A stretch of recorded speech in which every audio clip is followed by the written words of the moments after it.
नमस्कार दोस्तों, सभी लोग ठीक हैं। चलिए अब हम बढ़ते हैं हमारी इस जर्नी में आगे। पिछले वीडियो में हमने किरचॉफ के नियमों को बहुत अच्छे से जान लिया है। हमने आदर्श धारा स्रोत, आदर्श वोल्टेज स्रोत के बारे में जान लिया है। तो आज हम जो पढ़ने वाले हैं वो हम पढ़ेंगे यहाँ पर किरचॉफ के नियम से संबंधित जितने भी संख्यात्मक प्रश्न किस किस प्रकार के आपको एग्जाम में फेस करने को मिल सकते हैं। कॉम्पिटिटिव एग्जाम जितनी भी हमारी होती हैं टेक्निकल, उसमें इस प्रकार के न्यूमेरिकल क्वेश्चन आपको देखने को मिलेंगे। तो यहाँ पर इससे पहले हम थोड़ा सा एक रिवीजन करेंगे, जिसमें हमने जो पिछले वीडियो में जाना था कि हमारा जो वोल्टेज ड्रॉप का साइन होता है और जो ईएमएफ का साइन होता है उसको हम किस प्रकार से लेते हैं। ठीक है, थोड़ा सा एक रिवीजन कर लेते हैं हम पहले इन क्वेश्चन, क्योंकि ये जो क्वेश्चन हम करने वाले हैं इसमें ये हमें बहुत काम आने वाले हैं। ठीक है, वैसे तो किरचॉफ के दोनों नियम सभी को पता ही है। सबसे पहले हमने यहाँ पर पढ़ा था कि ईएमएफ के चिन्ह का निर्धारण, ठीक है, कैसे किया था हमने दोस्तों। इस प्रकार से हमने एक बैटरी ली थी। यदि मान लो बैटरी इस प्रकार से संयोजित है, प्लस इधर भी हो सकता है, माइनस इधर भी हो सकता है, कोई दिक्कत नहीं। और यदि हमारी चलने की दिशा किस तरफ है, इसी तरफ है। किस तरफ है, इसी तरफ हमारी चलने की दिशा भी है। ठीक है, तो यहाँ पर यदि हम ई ले लें या इसको वी ले लें, दोनों में से जो भी मान होगा यहाँ पर उसको संख्यात्मक मान को ही हमें वहां पर लेना है। तो यहाँ माइनस सिरे से यदि प्लस सिरे की ओर हम जाते हैं तो यहाँ पर क्या होता है, विभव में वृद्धि होती है, यानी कि लो पोटेंशियल से हाई पोटेंशियल की ओर हम जाते हैं। तो जब हम माइनस से यानी कि ऋणात्मक चिन्ह से धनात्मक चिन्ह की ओर बढ़ते हैं आगे, तो इसको हम क्या बोलते हैं, धनात्मक विभव। इसको हम क्या बोलेंगे, धनात्मक विभव। ठीक है, यानी कि इसको हम प्लस ई या प्लस वी से डिनोट करते हैं। क्या लेंगे हम यहाँ पर, प्लस का साइन लेंगे। यानी कि अगर यहाँ 20 वोल्ट लिखा है, जो भी यहाँ पर संख्यात्मक मान होगा उसको हम क्या लेंगे, प्लस में लेंगे। पहली बात आपको क्लियर हो गई। चलिए दूसरा हमने यहाँ पर पढ़ा था कि जब हम, इसी का दूसरा है, जब हम क्या करेंगे, हम हमारी चलने, देखिए यहाँ पर जब हम विपरीत दिशा में चलेंगे, यानी कि जब हम मुड़कर वापस आएंगे इधर से, यहाँ से यहाँ बिंदु पर हम पहुंच गए, लेकिन जब हम वापस यहाँ पर आएंगे यानी कि हमारी चलने की दिशा कहाँ हो जाएगी, इस तरफ, तो हम प्लस से माइनस की ओर चल रहे होंगे। यानी कि हम क्या होगा, हाई पोटेंशियल से लो पोटेंशियल की ओर चल रहे होंगे। यानी इसका मतलब क्या होता है, इसका मतलब होता है ऋणात्मक विभव। क्या होता है इसका मतलब, ऋणात्मक विभव। ठीक है, यानी कि माइनस ई या माइनस वी लिखेंगे हम। ठीक है, माइनस से प्लस की ओर अगर आप बढ़ रहे हो तो उसको धनात्मक विभव लेंगे, और प्लस से माइनस की ओर अगर आप जा रहे हो तो उसको हम ऋणात्मक विभव लेंगे। ठीक है, ये तो हो गया आपका किसका, ईएमएफ का। और दूसरा हमने जो पढ़ा था, दूसरा हमने क्या पढ़ा था यहाँ पर, voltage drop. Voltage drop I R के चिन्ह का निर्धारण। ठीक है, तो इसमें हमने क्या पढ़ा था कि यदि कोई रेजिस्टेंस इस प्रकार से लगा हुआ है, यहां से धारा बह रही है, वोल्टेज ड्रॉप यहाँ पर आई आर हो रहा है, और हमारी चलने की दिशा कैसी है, यहाँ पर यही है चलने की दिशा। यदि हमारी चलने की दिशा में धारा प्रवाहित हो रही है, यदि हम उस रेजिस्टेंस की दिशा में आगे बढ़ रहे हैं ऐसे, तो धारा की दिशा में आगे बढ़ने पर क्या प्राप्त होता है हमें, ऋणात्मक वोल्टेज ड्रॉप। क्या प्राप्त होता है, ऋणात्मक वोल्टेज ड्रॉप, जब हम धारा की दिशा में चल रहे होते हैं। यानी कि यहाँ पर हम माइनस आई आर लेंगे, जो भी वोल्टेज ड्रॉप का मान दिया रहेगा या हम निकालेंगे, उसका मान हमें क्या लेना है, यहाँ पर ऋणात्मक ही लेना है। ठीक है, दूसरी कंडीशन क्या होगी, जब हम, हमारी चलने की दिशा भी इस तरफ थी अब हमारी चलने की दिशा किस तरफ हो जाएगी, इस तरफ। यानी कि जब हम धारा के विपरीत चलकर आते हैं तो उसको हम बोलते हैं यहाँ पर क्या, धनात्मक वोल्टेज ड्रॉप। धनात्मक वोल्टेज ड्रॉप, उसको हम प्लस आई आर से डिनोट करेंगे।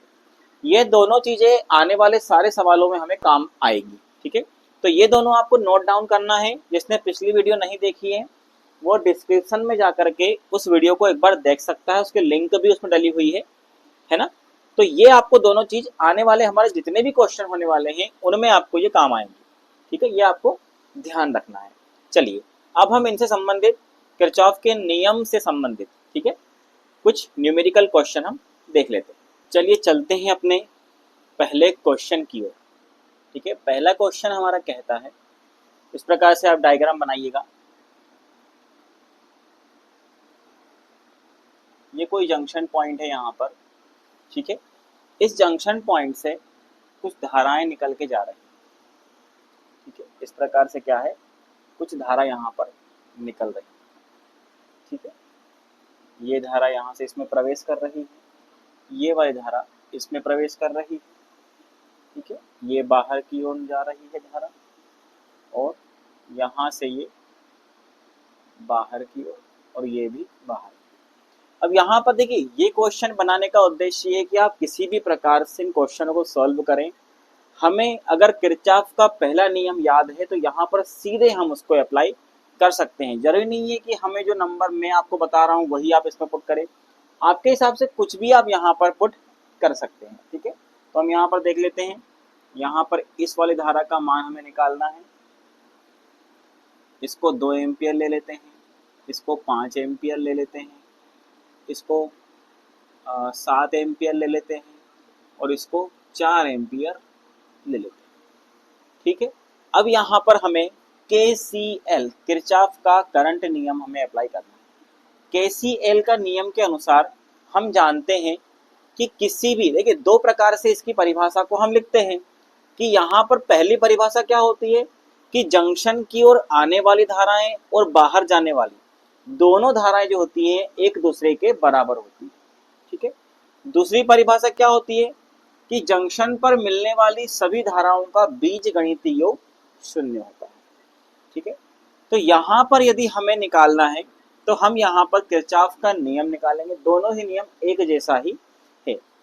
जंक्शन की ओर आने वाली धाराओं को हम धनात्मक और जंक्शन से दूर जाने वाली धाराओं को ऋणात्मक लेते हैं। तो यहाँ पर हम नियम अप्लाई करेंगे, बिंदु की ओर आने वाली धाराएं बराबर बिंदु से दूर जाने वाली धाराएं। तो ये होता है नियम हमारे किरचॉफ का। तो बिंदु की ओर आने वाली धाराएं कौन सी है, देखिए ये 7 एम्पियर आ रही है, और कौन सी आ रही है, 5 एम्पियर आ रही है, प्लस 5 एम्पियर। आने वाली धाराओं को मैं धनात्मक ले लिया है। यदि बराबर का निशान लगा दिया हमने तो वो जो पॉइंट में आपको बोला हूं कि आने वाली धाराओं को धनात्मक, दूर जाने वाली धाराओं को ऋणात्मक लेंगे, तो वो फिर यहाँ हमने नहीं रखना है। अगर हम यहीं पर बराबर में यदि हम 0 लगाते तो फिर उनको धनात्मक और उनको ऋणात्मक लेते हम, ठीक है। तो बराबर क्या हो गया, बिंदु से दूर जाने वाली धाराएं कौन कौन सी हैं, 4 एम्पियर, ठीक है, 2 एम्पियर, ठीक है। इसके बाद में दूर कौन सी आ रही है, 2 एम्पियर, 4 एम्पियर और प्लस आई। इस धारा का मान हमें ज्ञात करना है। तो यहाँ पर 7 5 12 बराबरी पर 6 प्लस आई। इस 6 को बराबर के इधर लाएंगे तो क्या होगा, 12 माइनस 6 बराबरी पर आई। 12 में 6 गए तो 6 एम्पियर हमारा क्या होगा, यहाँ पर आई का मान आपको निकल करके आ जाएगा। यानी इसका मान कितना निकल के आ गया आपको, 6 एम्पियर, ठीक है। अब आपके दिमाग में एक क्वेश्चन आ रहा होगा कि सर आपने बताया था कि आने वाली धाराओं को धनात्मक और जाने वाली धाराओं को ऋणात्मक लेना है बिंदु से।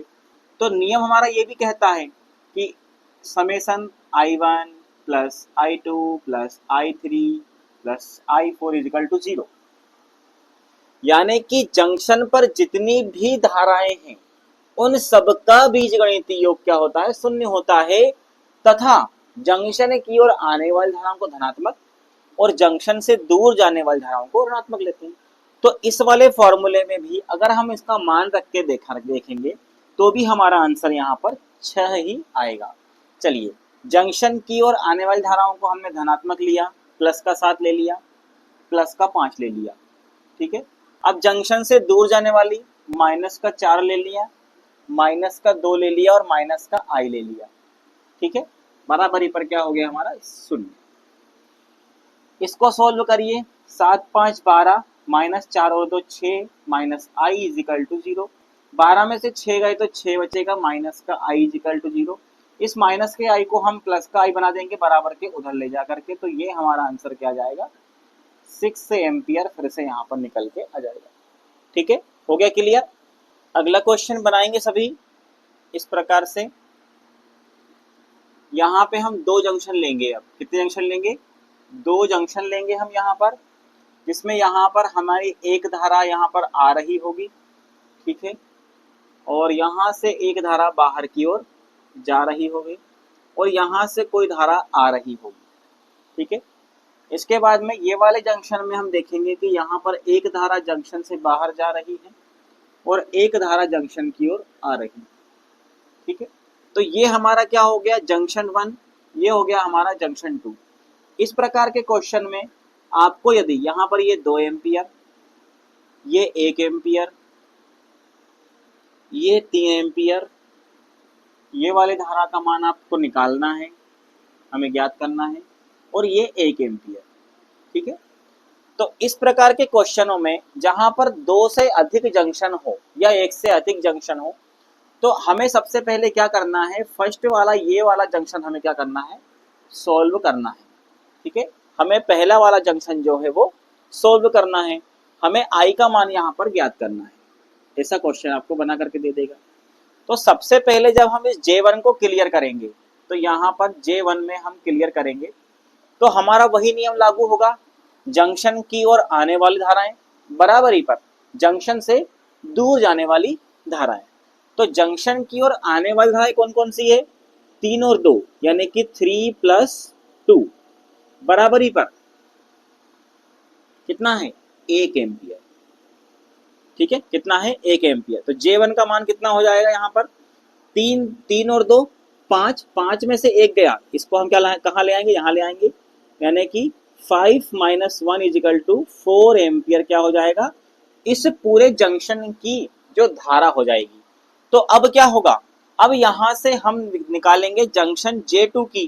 कैसे निकालेंगे, क्योंकि यहाँ पर ये वाली धारा इधर जा रही थी ना, इस वाले जंक्शन में, तो इन सब का मान हट करके क्या हो जाएगा, इस प्रकार से ये जंक्शन जब हटेगा तो आगे की तरफ बढ़ेगा, यानी कि 4 एम्पियर की धारा को लेकर के कहाँ पहुंचेगा, इस जंक्शन में। अब ये वाला जो जंक्शन है हमारा दूसरा वाला जंक्शन हो गया, ठीक है। अब हम इसको सोल्व करेंगे तो क्या करेंगे, जंक्शन J2 में हम क्या करेंगे, देखो यहाँ पर 4 एम्पियर की धारा यहाँ पर ये आ रही है, इसको हम धनात्मक लेंगे, 1 एम्पियर की ये आ रही है, प्लस 1 एम्पियर ये आ गया, बराबरी पर जो दूर जा रहा है उसको हम बराबर के उधर लेते हैं I। तो J2 में क्या हो गया, 4 और 1 5 एम्पियर का मान आ गया हमारा, I का मान, I का मान क्या आ गया, 5 एम्पियर। समझ में आया, ठीक है। यानी कि इस वाले जंक्शन को क्लियर करने के बाद में जो 4 एम्पियर हमारा आंसर आया था वो हमारी धारा इस जंक्शन की ओर जा रही, ठीक है। चलिए, समझ में आया ये। अब हम चलते हैं अपने अगले क्वेश्चन की ओर। चलिए अब अगला क्वेश्चन लेते हैं हम। ये तो किरचॉफ के प्रथम नियम के अनुसार हमने कुछ देख लिया, इसके अलावा ज़्यादा कुछ नहीं आता है, ये बहुत सिंपल सा हमारा नियम होता है। अगला जो नियम है किरचॉफ का, उसमें थोड़ा सा हमें कैलकुलेशन की आवश्यकता पड़ेगी, बहुत ध्यान से उसको हमें करना है। यदि हमें चिन्हों का निर्धारण समझ में आ गया जो हमने इससे पहले बताया, तो आप इन क्वेश्चनों को बहुत ही आसानी से सॉल्व कर सकते हैं, ठीक है। चलिए पहला क्वेश्चन लिखिएगा यहाँ पर, सॉरी तीसरा क्वेश्चन हो गया ना मेरा, हाँ।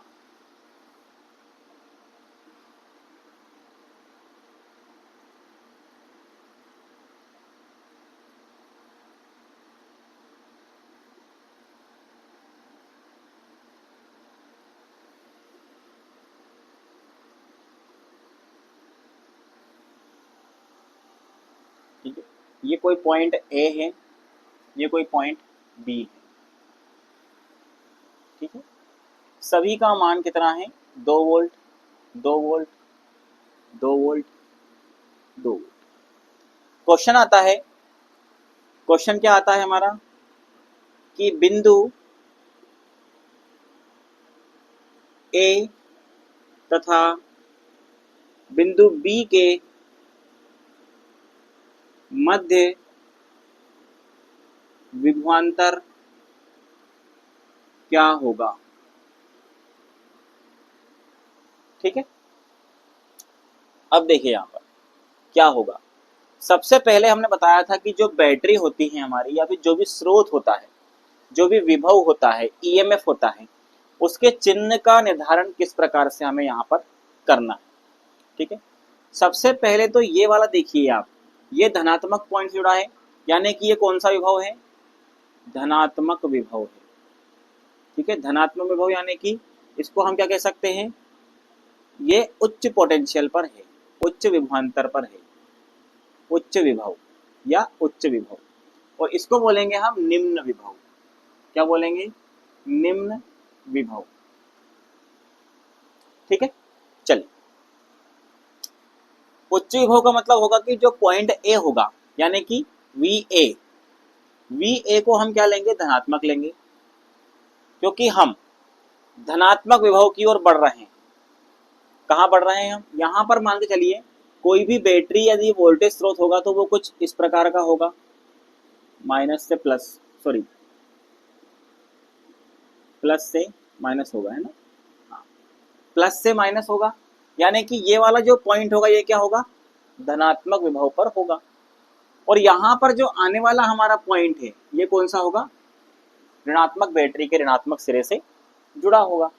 ठीक है, तो इसलिए इसको हम निम्न विभव कहते हैं, VA। अब आप मुझे बताइए कि प्लस से माइनस की ओर जब हम बैटरी में या विभव के कंडीशन में, विभव के मामले में आगे बढ़ते हैं तो उसको कौन सा विभव बोलते हैं, ऋणात्मक विभव। कौन सा विभव, ऋणात्मक। तो इसका मान हम कितना लेंगे, -2। ये भी कौन सा विभव है, ऋणात्मक। ये भी प्लस से माइनस की ओर है तो ऋणात्मक, और ये माइनस से प्लस की ओर है तो धनात्मक, और ये माइनस टर्मिनल पे तो माइनस का VB। ठीक है, यानी कि हमने पढ़ा है कि यदि हम चलने की दिशा में धन से ऋण की ओर जाते हैं तो वो ऋणात्मक विभव कहलाता है। ठीक है, और यदि हम ऋण से धन की ओर जाते हैं तो वो क्या कहलाता है, धनात्मक विभव कहलाता है। क्या कहलाता है, धनात्मक विभव कहलाता है। तो इसलिए हमने इसको प्लस का 2 ले लिया है। अब इसको सॉल्व करते हैं तो माइनस का 2 से एक प्लस का 2 तो ये कैंसिल हो जाएगा। VA माइनस माइनस माइनस हो जाएंगे, क्या ये दोनों आपस में हो जाएंगे, चिन्ह माइनस का रहेगा, 2 और 2 4, माइनस VB बराबरी पर 0 होता है। यदि हम इसको 4 को उधर भेजें तो VA minus VB is equal to 4 volt. यानी कि आपको ध्यान से देखने में ये आ रहा होगा कि जो VA और VB के बीच का जो अंतर है इसको हम क्या कहेंगे, यही तो है विभवांतर। ये क्या है, विभवांतर। यानी कि VA और VB के बीच का जो अंतर है वो कितना है, 4 है। तो इसी 4 को हम क्या कहेंगे, यही तो हमारा विभवांतर है 4। तो जो हमें सॉल्व करना था वो हमारा सॉल्व हो चुका है। बस आपको ध्यान रखना है कि हमें कौन सा यहाँ पर प्लस रखना है और कौन सा माइनस रखना है। ये चीज मैं पहले बता चुका हूँ कि जो यहाँ से प्लस से माइनस की ओर जाएंगे तो ऋणात्मक विभव होगा, और माइनस से प्लस की ओर जाएंगे तो धनात्मक विभव, यानी कि उसको हमें प्लस लेना है। समझ गए, चलिए दूसरा क्वेश्चन देखते हैं हम। तो लिखेंगे सभी अगला क्वेश्चन यहाँ पर। ये कोई बिंदु A है, ठीक है, बिंदु A है, जिससे यहाँ से 3 एम्पियर की धारा क्या हो रही है, प्रवाहित हो रही है, जो कि एक रेजिस्टेंस से इसके साथ में संयोजित है, और आगे जाकर इसमें एक बैटरी भी संयोजित की हुई है, और यहाँ पे जाकर के ये एंड हो जाता है बिंदु B पर। ठीक है, और कितने वोल्ट की बैटरी है ये? 18 वोल्ट की यहाँ पर हमने बैटरी लगाई हुई है। और यहाँ पर जो है इस रेजिस्टेंस का मान कुछ नहीं दिया है यहाँ पर हमें, ठीक है। इसका रेजिस्टेंस का मान भी आप चाहे तो लिख सकते हैं, इन्होंने दिया है 2 ओम, सॉरी रेजिस्टेंस का मान कितना दिया है? 2 ओम दिया है। अगर रेजिस्टेंस का मान नहीं देगा तो हम यहाँ पर क्या कर सकते हैं, यहाँ पर हम वोल्टेज ड्रॉप नहीं निकाल सकते। तो कितना दिया है? 2 ओम, ठीक है। अब यहाँ पर देखिए दोनों ही चीज आ गई। आपको यहाँ पर वोल्टेज का भी निकालना है, यानी कि उसका चिन्ह का निर्धारण करना है, और वोल्टेज ड्रॉप का भी करना है। क्वेश्चन पूछ लेगा आपसे कि बिंदु ए व बी के बीच विभवांतर कितना होगा? क्या निकालेगा? विभवांतर कितना होगा। तो हम क्या करेंगे, VA जैसे कि हमने पुराने क्वेश्चन में किया था। अब देखिए यहाँ पर ये कंडीशन आपको याद आ रही होगी वोल्टेज ड्रॉप की। किसकी आ रही होगी यहाँ पर? Voltage drop. यहाँ पर क्या होगा इस रेजिस्टेंस के अंदर? वोल्टेज ड्रॉप होगा। और वोल्टेज ड्रॉप में हम यहाँ प्लस रखें कि माइनस, ये हमें ध्यान देना है। यही इसमें सोचने वाली बात है। बाकी क्वेश्चन हमारा सोल्व हो गया। मैंने बताया था यदि हमारी चलने की दिशा इस तरफ है और धारा की दिशा में ही यदि हम चल रहे हैं और आगे रेजिस्टेंस लगा हुआ है, तो इसके अंदर जो रेजिस्टेंस के अंदर जो वोल्टेज ड्रॉप होगा वो ऋणात्मक वोल्टेज ड्रॉप होगा। कौन सा होगा? ऋणात्मक IR होगा, I इंटू R। तो यहाँ माइनस लगा दूंगा मैं, क्योंकि अब मैं समझ गया कि यहाँ मुझे प्लस रखना है कि माइनस। माइनस I का मान कितना दिया है? 3 इंटू R का मान दिया है 2, तो 3 इंटू 2 हो गया। अब आगे चले भैया, माइनस से प्लस की ओर जा रहे हैं, यानी कि धनात्मक विभव की ओर बढ़ रहे हैं। ये हमारा क्या है यहाँ पर? इतना इतना, ये है हमारा EMF। कौन सा है ये? EMF। तो यहाँ पे धनात्मक लें या ऋणात्मक? क्योंकि हमने देखा कि हम माइनस से प्लस की ओर जा रहे हैं, यानी कि हम धनात्मक विभव की ओर जा रहे हैं, तो हम इसका मान यहाँ पर धनात्मक 18 वोल्ट इसको लेंगे। बराबरी पर हम क्या कर देंगे यहाँ पर, और यहाँ पर ये माइनस VB हो गया बराबर 0 हो गया। इसको सॉल्व कर लेंगे। VA minus 6 plus 18 minus VB is equal to 0। तो VA minus VB is equal to 18 में से 6 गए तो कितना बचेगा? 12 प्लस का जो इधर जाएगा तो किसका हो जाएगा? माइनस का 12। तो इसका जो विभवांतर आ गया वो क्या आ गया? माइनस 12 वोल्ट आ गया। A और B के बीच का विभवांतर कितना आ गया? Minus 12 volt. Answer minus plus किसी में भी आ सकता है, कोई इशू नहीं है। ऑप्शन में आपको ये दिया रहेगा। अगला क्वेश्चन अब हम करेंगे यहाँ पर कुछ इस प्रकार से। यहाँ पर एक हम बैटरी को संयोजित करेंगे, साथ ही इसके साथ एक प्रतिरोध को हम लगाएंगे इस प्रकार से, ठीक है। और एक बैटरी को हम यहाँ पर भी संयोजित करने वाले हैं इस प्रकार से, और एक प्रतिरोध हमारा यहाँ भी इस प्रकार से सभी बना लेंगे, ठीक है। देखिए कंस्ट्रक्शन करना बहुत जरूरी है, ठीक है। कंस्ट्रक्शन में क्या क्या आपको मान दिए हुए यहाँ पर अपन देखते चलते हैं। यहाँ पर जो बैटरी इन्होंने लगाई है, ये जो बैटरी है ये लगाई है यहाँ पर 36 वोल्ट की, 36 वोल्ट की ये बैटरी हमने यहाँ पर संयोजित की हुई है। यहाँ पर हमें इस IX धारा का मान हमें यहाँ पर ज्ञात करना है। ये जो रेजिस्टेंस है, इस रेजिस्टेंस का मान दिया हुआ है हमें यहाँ पर 4 ओम, ठीक है। क्या दिया हुआ है? 4 ओम। और ये जो बैटरी हमने यहाँ संयोजित की है, या जो वोल्टेज स्रोत है, इसका मान है 8 वोल्ट। और यहाँ पर इस रेजिस्टेंस का मान है 6 ओम, ठीक है दोस्तों। चलिए, और यहाँ पर क्वेश्चन आपसे पूछ सकता है कि धारा IX का मान क्या होगा। ये जो I धारा है, देखिए यहाँ पर ये सब एक दूसरे के श्रेणी क्रम में लगे हुए हैं, यानी कि ये क्या होगा, यहाँ पर इस परिपथ की पूरी धारा क्या होगी? एक ही होगी, यानी यहाँ भी IX ही होगा, यहाँ से जाएगी तो भी IX ही होगा, ठीक है। तो यहाँ पर हम इसको किस प्रकार सोल्व करते हैं? देखिए हमारी इसमें इंपॉर्टेंट भूमिका निभाती है चलने की दिशा, ठीक है, चलने की दिशा। देखिए यदि हम इस परिपथ में इस तरफ से इस तरफ चलते हैं, ठीक है, यानी कि बाएं से दाएं की ओर जब हम चलते हैं तो हमें यहाँ पर क्या करना है, चिन्हों का निर्धारण करना है। जरूरी नहीं है कि हम इधर ही चलें, हम यहाँ से इस तरफ भी चल सकते हैं, ऐसा, ठीक है। तो जब इस तरफ चलेंगे तो आप कहीं भी एक पॉइंट से चलना स्टार्ट कर दीजिए, या तो यहाँ से चलना स्टार्ट कर दीजिए, यहाँ से कर दीजिए, चाहे यहाँ से या यहाँ से स्टार्ट कर दीजिए चलना, किसी भी एक कोने से हम चलना स्टार्ट कर देंगे। तो हम मान के चलते हैं कि हमारी चलने की जो दिशा है वो कैसी है, वो ऐसी ही है, इधर ही है। इधर भी हो सकती है, अभी हमने दोनों की दिशा बना दी है क्या, चलिए कोई दिक्कत नहीं। इधर नहीं तो ऐसी हो सकती है, यानी कि इधर से ऐसा आ रहे हैं हम, उधर से आ रहे हैं, तो हम ले लेते हैं किस तरफ, इस तरफ से ले लेते हैं। आप उस तरफ भी ले सकते हैं। जब हम इस परिपथ में इधर की साइड चलेंगे, यानी कि बाएं से दाएं की ओर चलेंगे, तो हम मानते हैं कि हम यहाँ से चलना स्टार्ट करते हैं। कहाँ से, इस पॉइंट से हम चलना स्टार्ट कर देते हैं। जब हम इस पॉइंट से चलना स्टार्ट करते हैं तो हम कहाँ पहुंचते हैं, इस बैटरी के पास में।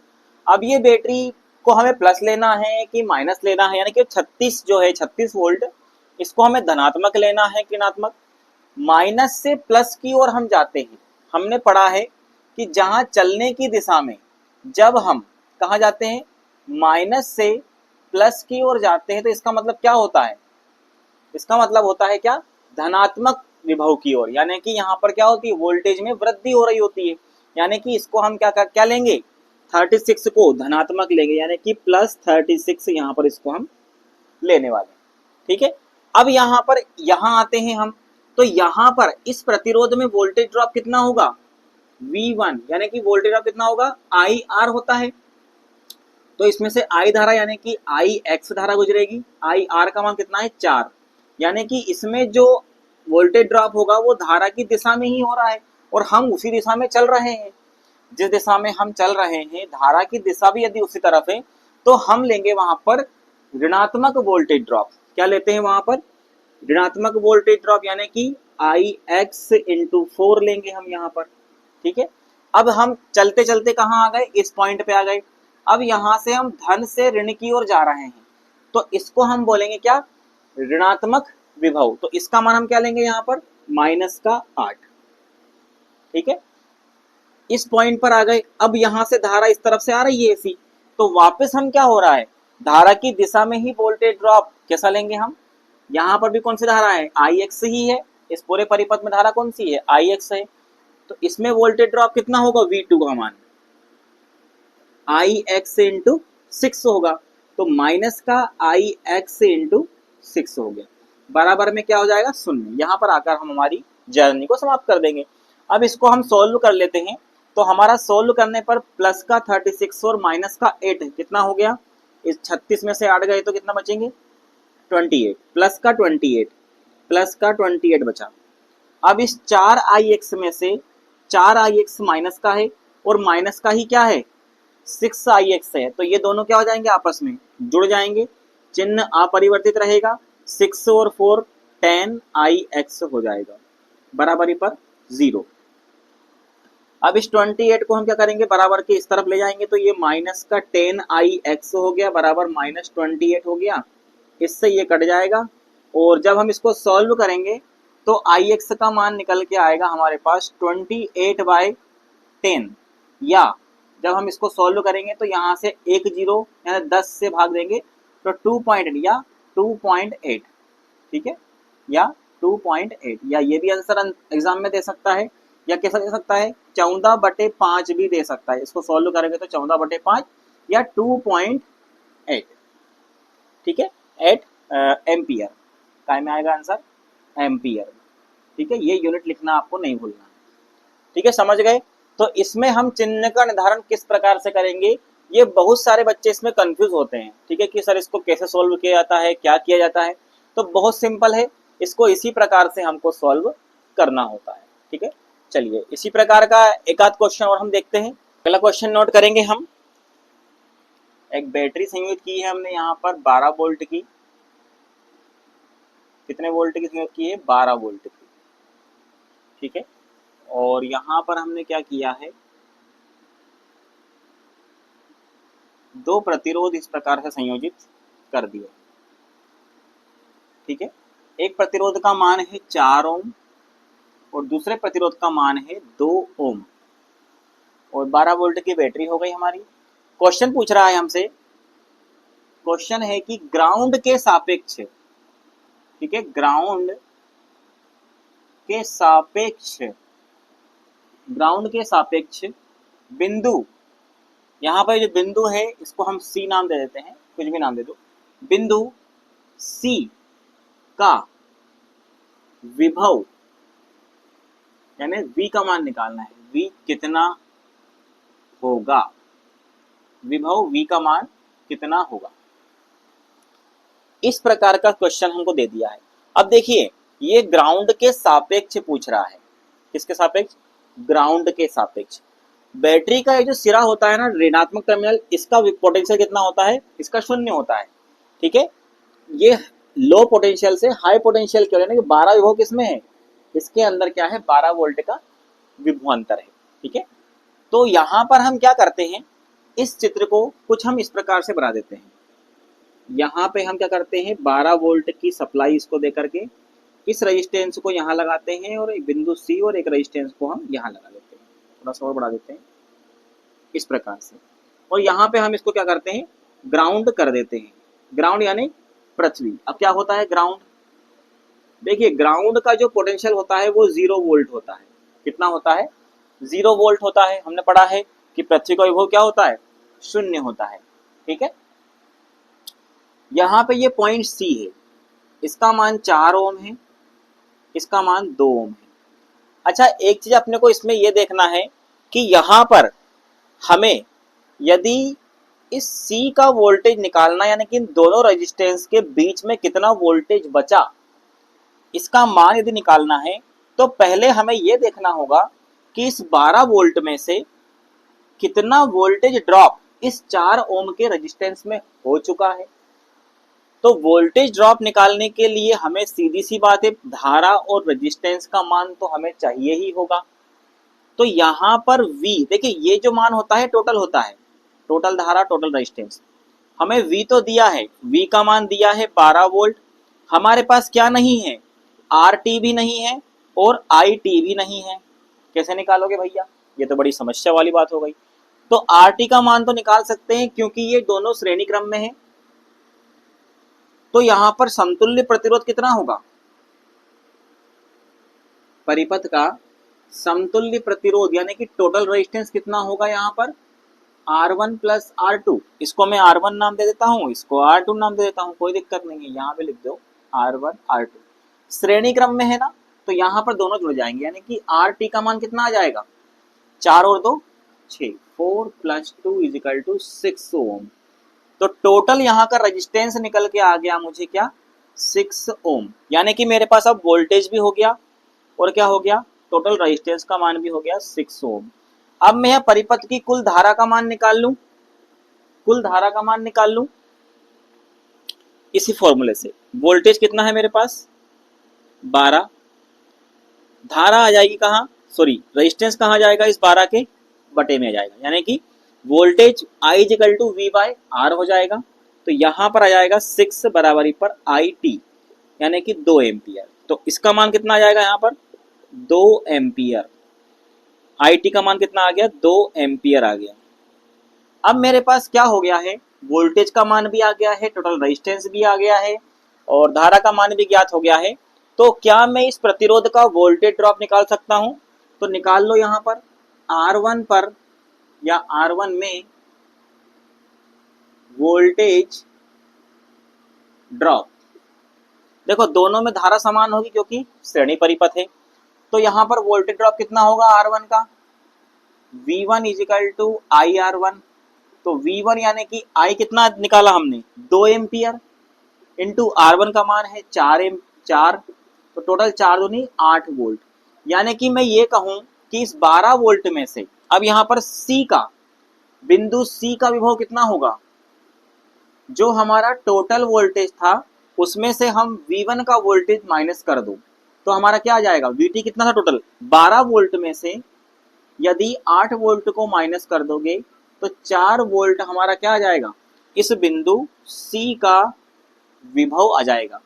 ठीक है, विभव कितना होगा, VC इक्वल टू 4 वोल्ट। ठीक है, समझ में आया।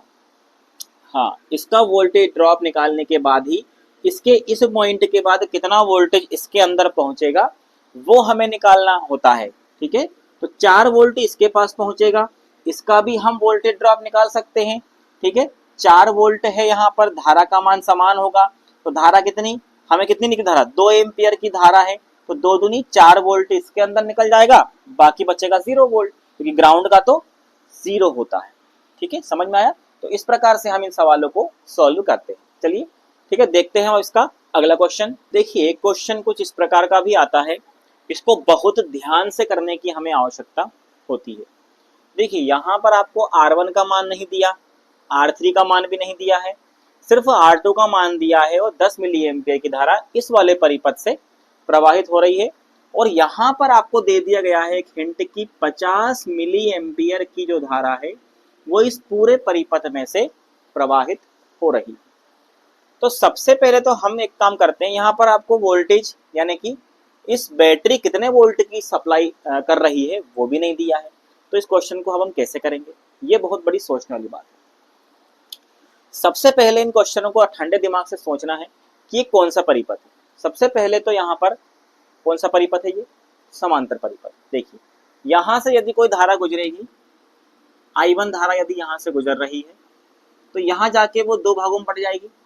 यहाँ पर I2 चली आएगी, इधर I2 और इधर I3 बट गई, यानी कि यहाँ पर धारा का मान क्या हो रहा है, बिल्कुल बट रहा है, असमान धारा नहीं है।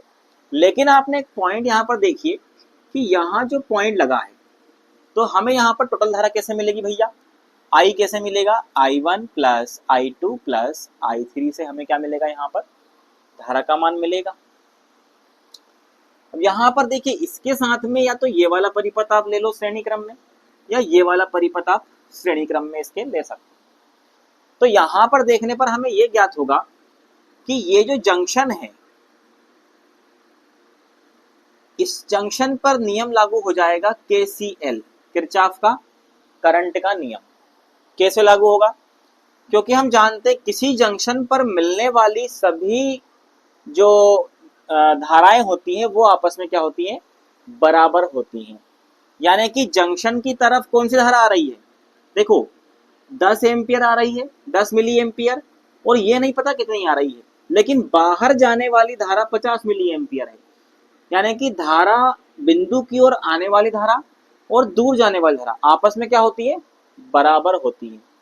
यानी कि 10 मिली एम्पियर ये है तो 40 मिली एम्पियर क्या होगी, ये वाली धारा होगी, होगी ना, क्योंकि 40 और 10 क्या हो जाएगा 50, यानी कि बिंदु पर आने वाली धारा भी बराबर हो गई और दूर जाने वाली धारा भी बराबर हो गई। यानी कि मैं ये कह दूं कि इसमें से 40 मिली एम्पियर की धारा प्रवाहित हो रही है इस R3 में से। तो भैया R3 का हमें धारा तो मिल गई, लेकिन हमें निकालना क्या है, इस R3 का मान ही निकालना है।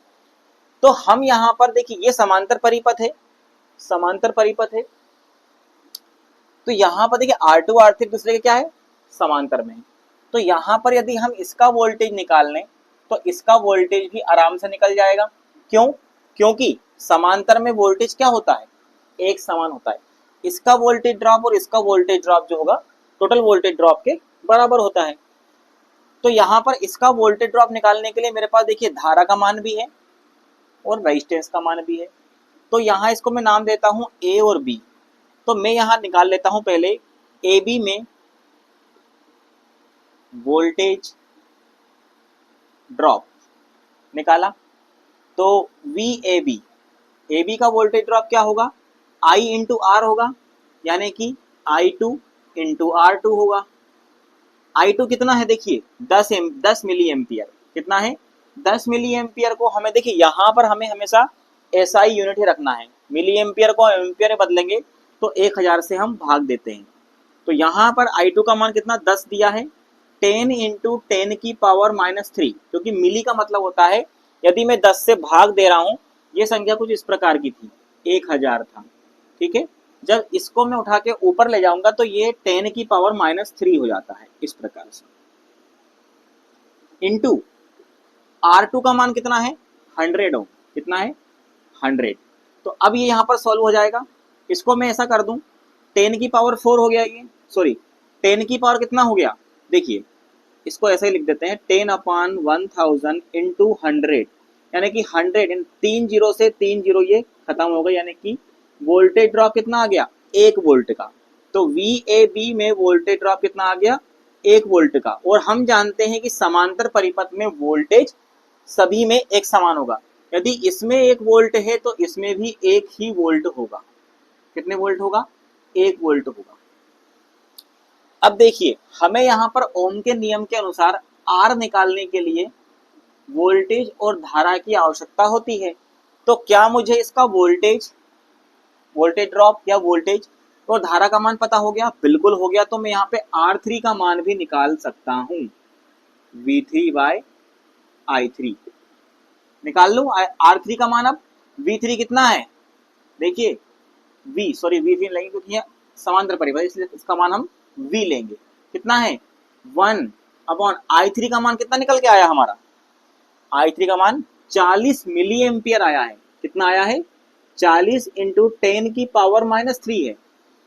तो इसको हम क्या करेंगे ऊपर ले जाएंगे, यानी कि ये कितना हो जाएगा 1 इंटू 1000/1000, ठीक है, बाय 40। तो जब आप इसको सॉल्व करोगे तो आपका आंसर क्या निकल के आएगा 1 0 से 1 0 और 25 चौके 100, यानी कि 25 ओम। तो हमारा आंसर निकल के आ गया 25 ओम। ठीक है, इस प्रकार से इन क्वेश्चनों को हमें सॉल्व करना है।